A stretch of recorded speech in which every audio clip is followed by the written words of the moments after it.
The Strategic Hotbox with Dr. Brandi Luv Stankovic. Discussing leadership, business, and how to take control of your life and achieve greatness.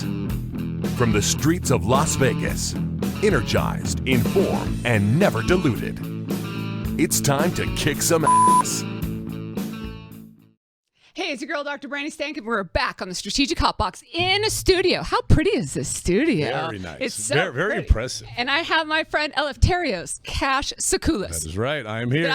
You nailed it. Nailed it. You know how many times I had to practice that before? 45 we years. Won't even talk. My name's been butchered for 45 sure years. Has. It's bad enough having Stankovic instead of Stanky Bitch or all the other things that junior high people lead me to be. But if this is your first time here with the Strategic Hotbox, we learn, we love, and we kick ass.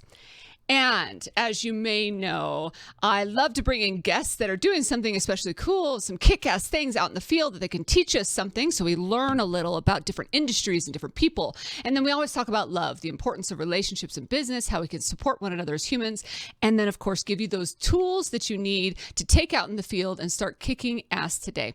And as I mentioned, we have the infamous Cash here with us, calling this episode today Haunted Creativity because, very nice. Yes, you're haunted in what you do, but also very creative in your businesses. Unicorn. I never come out. Yeah. I don't believe I'm out. I know. This is weird. it. Are you even going to show on camera? Is this going to be one of those like Back to the Future? Everybody see me? The invisible moments.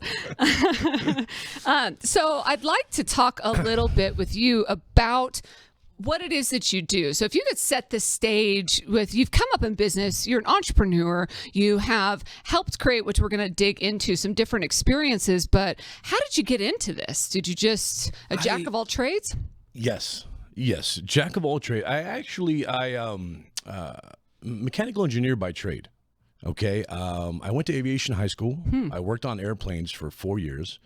And I loved it. I've always been a hands-on kind of guy, and I've always been, I need to see how it works. I need to see how it works, what makes it work. And I'm that kid that destroyed all his toys, took them all apart, and wasn't able to put them back together until I learned how to put them back together. Sure. And then it just, I guess, flourished from there. I've been a fan of Halloween my entire life. Some of the best memories I've had growing up were Halloween. And I love horror. What's your best Halloween costume ever? I've had a couple. Yeah. I've had a few. I used to go down to Greenwich Village in New York. I'm from New York, by the way. Sorry. Born and raised in New York City. Vegas now. Vegas 18 years now. Wow. And 17 years. And I used to make my own Halloween costumes. One, because I couldn't find anything cool enough. And two, because we were poor as shit and I couldn't go buy one, right? So I used to make them. Go to Goodwill, buy whatever I could find at Goodwill, go to Salvation Army, whatever I could find there, and just kind of piece it together.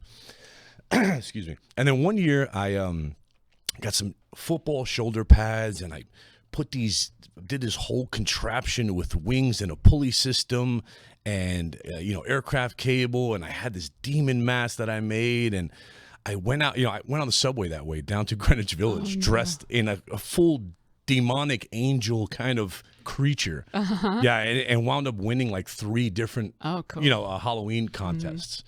And then just Halloween has always been in my heart. I've always loved it. I've been doing it for 25 years. Started in New York, started with just doing parties, doing Halloween parties, big parties, and they evolved to abandoned warehouses and then haunted houses and then coming to Vegas.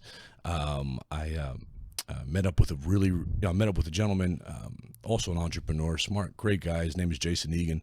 He became a best friend of mine, and we just started doing Halloween together. And we did Halloween really big here in Vegas and owned it. Everything in Vegas is big too. I know it's big, but then we took it everywhere. I've been to L.A. I've been back to New York, Buffalo, Boston a few times. Boston. I even went to Hong Kong, and did Halloween in Hong Kong, which pretty intense. I'm sure it is. It was intense. There are some stories. I was in Hong Kong for a month, and I've got some great stories about Hong Kong. And scaring the shit out of people. I love it. Yeah. I love it. I mean, every opportunity I get. I despise haunted houses. Like when people jump out of things, Cash, I tell you what the fuck am I doing here? No, please don't go. You just told me you hate me. That's what you just said. You despise me. But I am a huge fan of Halloween, and I love dressing up for Halloween.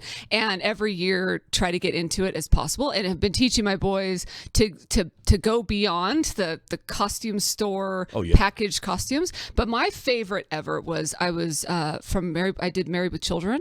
And only some people knew who we were. Yeah, right. No, and I even like had a cigarette that like I put glue in the ash to like show, because remember how she would hold the super long ash cigarette. So I loved that costume. And we've done a few that we got us in a little trouble. Like one year I was Caitlyn and my partner was Bruce Jenner. Bruce Jenner winning the Olympics, and I was Caitlyn from the cover. And that one was, a few people were like, too soon, and then that one year, the only year I've ever won anything, I was the Stingray. And my partner was, my brother actually was. Don't say it. Don't even fucking say it. I don't want to hear it. Bad video out there, but don't put that shit out there. Everybody thought that one was a little too soon also, but also awesome. So I love Halloween. Though. Do you know my favorite one with the boys was we were the Jokers. We were each a different Joker. Oh, brilliant. And I was the new one, and the other one was the one that has it written. The Jared Leto, the shitty one? Jared Leto one, yeah. And then third was. It's pronounced Leto. Leto, okay. Jared Leto one, excuse me. And then the third was my younger son was Heath Ledger. Yeah, the best. And Jack Nicholson and Heath Ledger. Yeah, Jack Nicholson's pretty good too. So I love Halloween. If that makes up for anything. Listen, honestly, so I do remember my favorite costume, and it wasn't scary. Really? What was it? I was Dog the Bounty Hunter. Oh, really? And I actually got into a fight at a bar that night. Did someone think you were actually him? Oh. No. He just wanted to run his mouth and thought it would be hilarious. And that it actually fit to the costume, though. It was brilliant. It was brilliant because Dog the Bounty Hunter was beating up some guy at a bar in Queens, New York. It just makes it. And then we had shots together, and it was great. So you create these experiences, though, and so it's really about the ultimate experience, and that's branched beyond haunted experiences, has it not? It is. It is. For the last two, so I found out real quickly, actually recently, that Christmas is significantly more lucrative than Halloween. And my heart is always Halloween, right? It'll always be Halloween. I'll die in a costume. It'll be great. But Christmas, so, when it comes to Halloween, you cater to a certain demographic, right? We're looking at 12 to 55, right? Right. Maybe 60, pushing it. Halloween is everyone. Halloween is from Christmas. I'm sorry. Christmas is everyone. I apologize. Everyone from 3 to 103. Yeah. And everybody loves Christmas, and everybody wants to buy a ticket, and everybody wants to be part of it. And for the last 2 years, I actually retired from Halloween, from doing haunted houses. Kind of took a step back. It's a lot. It's a lot. I'm sure it is. I mean, and it's from concept to. We're talking to clean up concept. Concept to literally taking tickets from people's hands and ripping their tickets and allowing them access. Like it's beginning to end, and that's how I do. I like to keep track, or as much as I possibly can, keep my finger on all the different pulses. Yeah, every part of it. Almost to a fault. I got to step back sometimes and make sure I have the right people in place, and they help me out and do what they do. But Christmas is it's unique. I mean, I've been making money, making people cry for 25 years, and now it's exactly the opposite. I have to make them smile and laugh, or make them cry in a warm way. Well, yeah, yeah. I'll put on a Krampus suit and scare the shit out of a couple of kids. But the last 2 years I've been doing Christmas only. I kind of pulled back into production the last 2 years ago. Did an awesome show here in Vegas, and just got back from Miami. I was in Miami for 4 months, which sucked. Yeah, the show was great, but everything else sucked. It's hard. It's hard work. Yeah, it's hard work. Miss all the holidays. Yeah. I miss Halloween, Thanksgiving, Christmas, New Year's. I missed all that shit just to be there, to make it happen. But it was good. It was a successful show. It was in Miami. We brought real snow to Miami, and the locals lost their minds. They loved it. I know that I've taken my kids to your experiences prior and was in Miami and saw it in Miami, and they're incredible. Like, it's a full-on winter wonderland experience for sure. It's full 30,000 square feet. I like to go big. I like to go big. I like people to be awestruck. They're like, whoa, you know. And that was massive. How do you step through that creation of the experience? So when you sit down with people, you have that vision and crazy mind, but maybe not everybody else that's helping you execute does. Not at all. Nobody knows what the fuck I'm doing half the time. Yeah. I swear, this is how every one of my things go.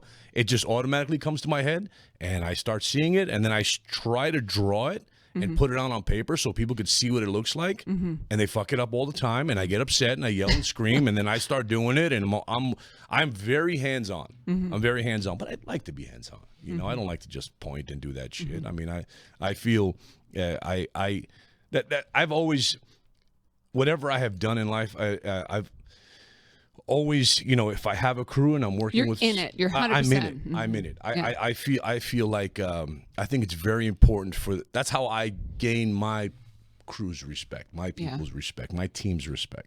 I'll never ask them to do anything that I haven't done or I'm willing to do.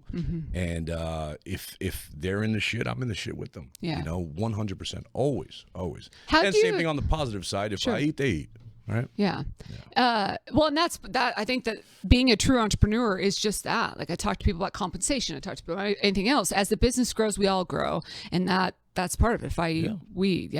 And how do you articulate creative weirdness? That's a great question. That's a great question. I do a lot of. Kind of behind the scenes sit down powwows with my teams. Do you use verbal kind of descriptions? I do verbal descriptions. I do a lot of, you know, in my line of work, I use a lot of references of stuff that I assume everybody has seen already, and kind of along those lines. But it's mostly me in a room. There's usually whiskey involved. Yelling at like 12 people.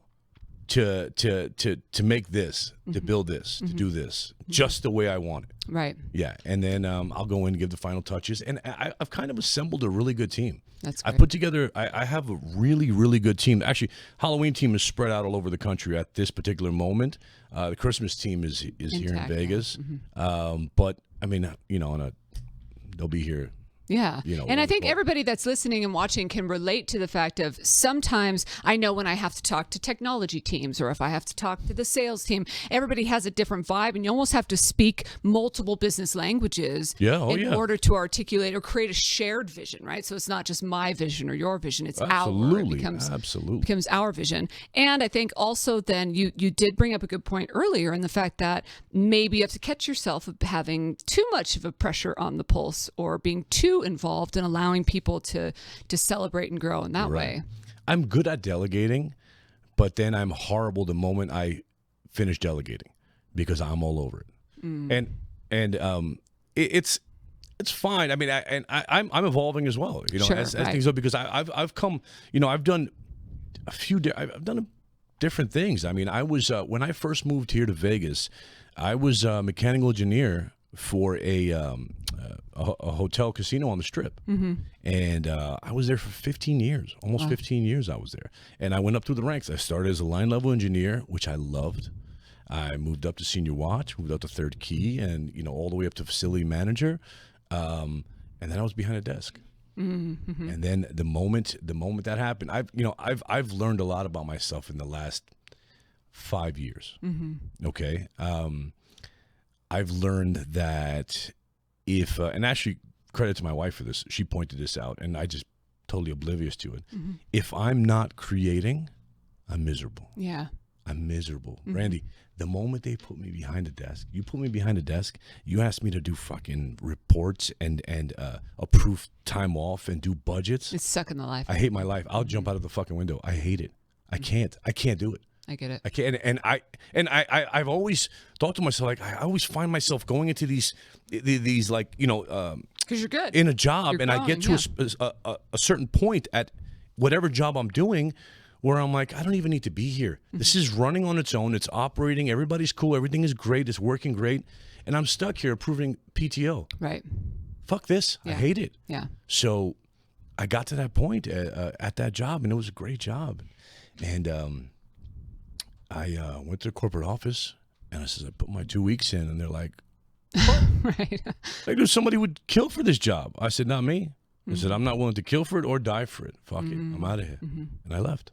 And then it was scary. It was scary. I'm sure, because then I opened a pizzeria. I opened a horror-themed pizzeria here in Vegas. And it was about 5 months. This is probably the one thing that most of your viewers, and I mean, the world can relate to. It was fucking terrifying. Yeah. And that's the one, right? That's that leap where you're like, I have it, because the way I saw it, I had what was called, I named it the golden handcuffs. Okay, sure. So I was at this job where I was making really good money, not extraordinary money, but there's retirement, there's a future, there's full benefits, yeah. and I've got 2 kids. Now I'm leaving this job with full benefits and 401k and a pension that I had when I was in the union, and all this shit that I'm leaving to just do what? To do what? So for 5 months, not a dollar went into my account, into my bank account. Yikes. But if you looked at it, it was all red, all coming out. Coming out. But what I did was I built a pizzeria. Yeah. You know, by myself, sat there, and I did the found floors, your life I again. did the wall. Yeah. Breath. I mean, I loved it. I loved it. And it was terrifying. Yeah. And that's what I want to tell people, you know, that, yeah. You got to make the leap. It's fucking scary, and there's no ifs, ands about it. It's going to be scary, and it's going to suck, and you're going to check your account every day, and you're going to shit your pants, and you're going to be like, am I going to have enough to pay the mortgage? Am I going to have enough to pay for the car? But the moment, and then as soon as what you build starts making money, all that shit goes away. Yeah. All of it goes stresses. away. You're like, oh my God, I did it. You know, I did it. And then that's what I love about what the story that you're sharing with it is your vision, your future can evolve, right? Oh, yeah. So I always thought I was going to be this, and then you get there, and the realities of that might be different. Now, I'm not saying for those that are listening, no one listening to us is going to be this way, but so for those out there listening that are like just lazy and like, oh, when I got there and I found out I had to do any fucking work, then I'm over it. That's different, right? Because there's always going to be shit jobs. You're always going to have to be the fly that does the shit. Oh, right? yeah. On the flip side of that, there have been moments of evolution for me. I know in the last few years for me, chasing more ended up becoming not what I want. And I never saw that in myself because that's all I've ever known. And then stopping, I laugh, and I was saying it with some friends here even, that I call it my gap year in the last couple of years, because I just never had a year where I wasn't like balls to the wall, all out, all the time, making myself insane or making myself sick for pushing so hard. Absolutely. And it sometimes starts to shift in what is it that I want to do to actually create life? Like if this is my last chance, what does this actually look like? Now, I feel like you and I can have that conversation because we've been doing it for 20 plus years. Yeah. Not everybody, if somebody's starting their career, you got to just suck it up. You know, you got to just roll the sleeves up and make things happen. Absolutely. I agree. I 100%. Look, when I've never not had a job. Right. I started working when I was 14. I was working just weekends, going to school. I think that's illegal now. I don't give a shit. Yeah. It's always been illegal, I'm assuming. Yeah, that's right, I don't fucking know. But my cousin owned a butcher shop. I was a butcher for 5 years. Yeah, until I was Maybe 19 that's why you years like horror. Was there creepy things happening in that butcher shop? Okay, we don't have to. We can pull that piece out. Yeah. Yeah, but you've worked forever, so it's all you know. Forever, and I love working. I've always loved working. I love building stuff and creating stuff and doing stuff with my hands. I love it. I think that. Get off your fucking ass and go. And do. Just go, man. Just take that shit. Look, I recently, and I'm sure you've heard this and your listeners have heard this and a lot of people haven't, but I've recently heard this. You work your whole life doing something that you don't want to do. Wait, I'm fucking this up. Anyway, just listen. I'll make it the cash way, right? This is cash style. So you'll make it. You work your whole life to bust your ass and then wind up losing your health. Then you spend all the money that you made to regain your health back. Have you ever heard that? Yeah. Towards the end of your life. And it fucking sucks. I hate that. Yeah. I just, that idea is miserable. That and I don't know if it's age. I don't know what's going on with me lately. Yeah. But the idea of life being too short is really, really, really. I mean, honestly, it's in my soul now, where it's like, fuck this, fuck this. I will not be miserable. The constant pursuit of happiness, every fucking day, whatever it takes, whatever that means. Yeah, and sometimes that pursuit of happiness is going under the hood of one of the hot rods and just farting around, changing spark plugs. It doesn't matter. I feel like that's where you were when we made the call to get you on the episode, as you were under a vehicle.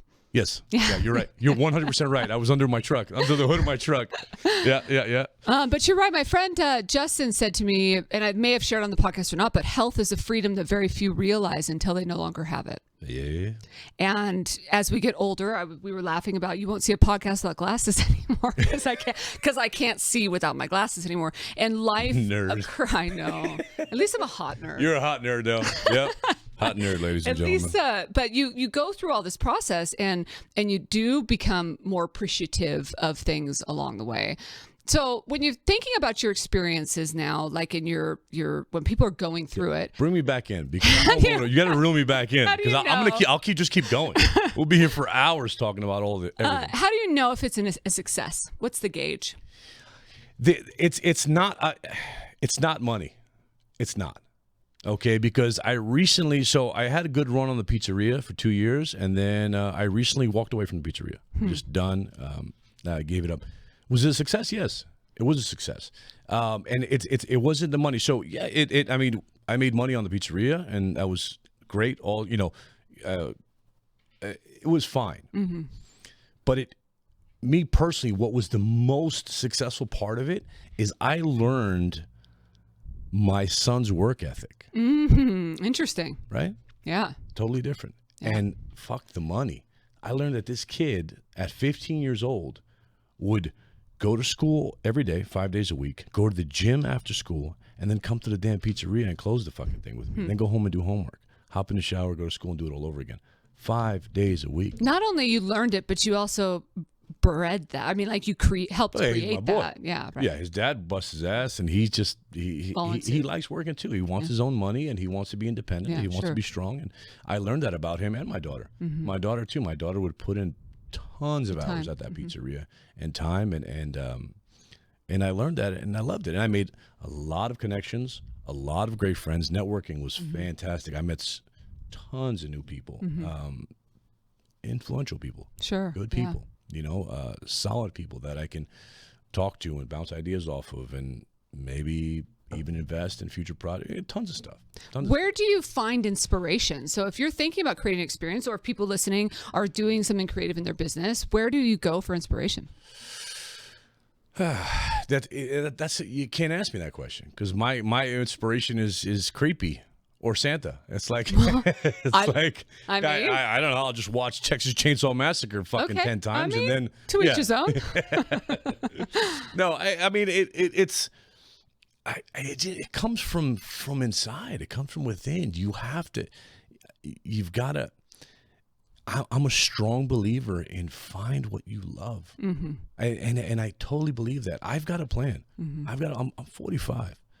I've got a plan, and I'm not going to share it with everybody because I don't want anybody to steal my fucking plan. But I have a plan, and well, we'll have you back after you've executed that plan. You come back on the show and tell us. I'm about 2 years away.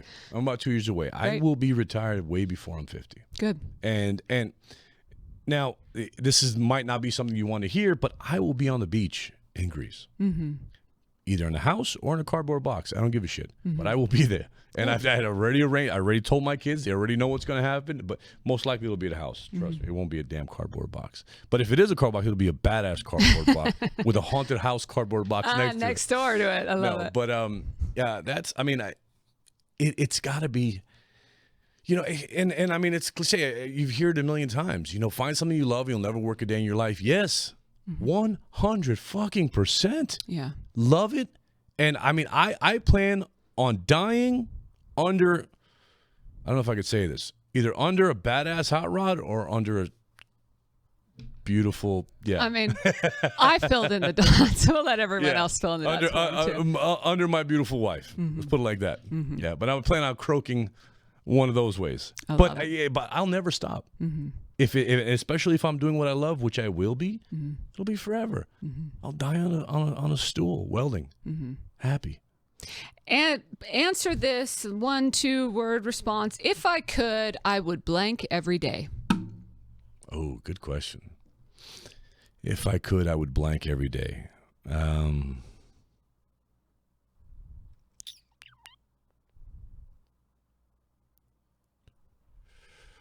Tacos, babes, hot rods. I mean, you've said a lot of things already. Yeah, I know. But do I want to go deep? Do I want to make it legit? Do I want it to be deep? Yeah, go deep? If you've got it, go deep.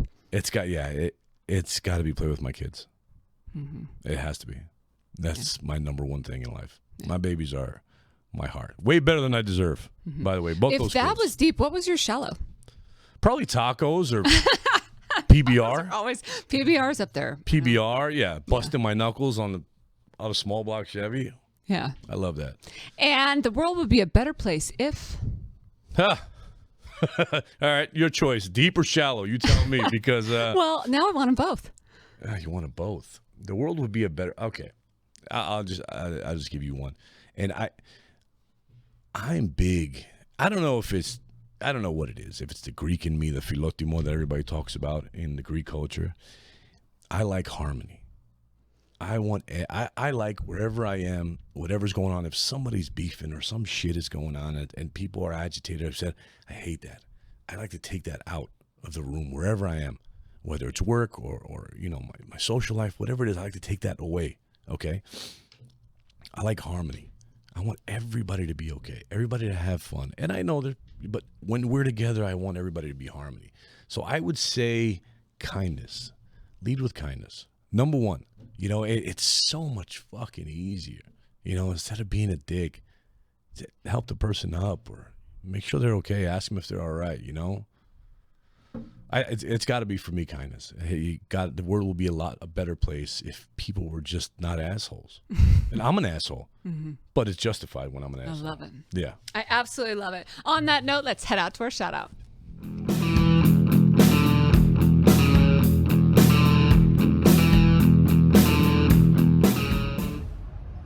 Soy Rocío, estoy en la Catedral de Cuernavaca, en el Centro Histórico de Cuernavaca. Estoy escuchando a Brandi en Hotbox. ¡Yuhu!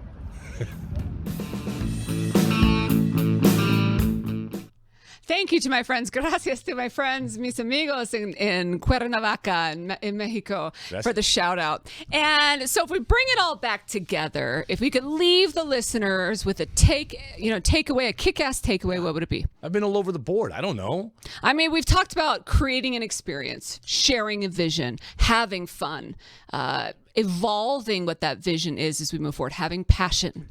Sure. I'll just touch back on what I am feeling now in my life. What's the number one thing right now in my life is I'll touch back on finding what you love to do and let it kill you. 100%. 100. And it's my plan. That's my plan. I'll be building hot rods till the day I die. Finding what you love to do and letting it kill you. Let it kill you.